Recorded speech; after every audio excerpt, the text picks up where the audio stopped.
C'est l'homme qui monte à gauche, François Ruffin, député de la Somme, qui siège à l'Assemblée nationale avec les Insoumis, mais est en vérité un électron libre, mieux, un affranchi. Depuis des mois, il trace son sillon personnel avec un objectif encore non avoué, mais de plus en plus transparent, porter les couleurs de la gauche à la prochaine présidentielle. Cette semaine, il a posé un acte fort en se démarquant radicalement de Jean-Luc Mélenchon sur les massacres perpétrés par le Hamas en Israël.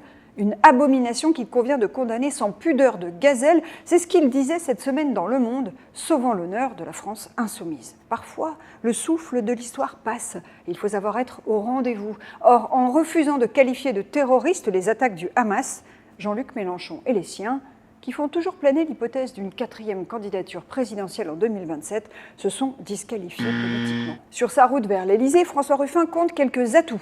Il vient d'une circonscription populaire, la Somme, où il a étudié d'ailleurs dans le même établissement qu'Emmanuel Macron, la Providence à Amiens. Contrairement à la France insoumise, le réalisateur du documentaire Merci Patron considère que la question sociale, le pouvoir d'achat, l'emploi, le logement, doit être au cœur des combats de la gauche et non pas les questions de société comme l'intersectionnalité ou par exemple la lutte féministe. Surtout, et c'est là qu'il se démarque vraiment, il pense que la gauche doit parler d'ordre, de sécurité, d'autorité, de frontières, d'immigration et s'adresser aux électeurs qui sont partis chez Marine Le Pen. Bref, c'est une personnalité plus centrale et rassembleuse qu'on l'imagine, qui se définit lui-même comme social-démocrate, capable de parler aux catégories populaires comme aux plus aisées. Selon un sondage IFOP, François Ruffin recueille d'ailleurs 42% de bonnes opinions chez les Français, c'est autant que l'ancien Premier ministre Bernard Cazeneuve. Depuis peu, François Ruffin a troqué son look un peu baroudeur et ses t-shirts de football pour une veste de costume, signe qu'il se prépare.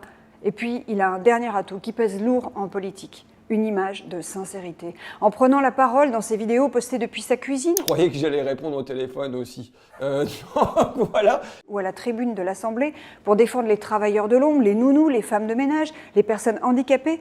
Cet iconoclaste a su toucher le cœur des gens, au point que des élus de tous bords lui trouvent des mérites. Il a du pif, c'est ce que dit un député macroniste. Il fait de la politique, mais pas comme un politicard. Il parle aux gens qui ne vont plus voter, salue un responsable du Parti socialiste. Un cadre des Républicains, à droite, me disait même « J'adore ce qu'il fait ».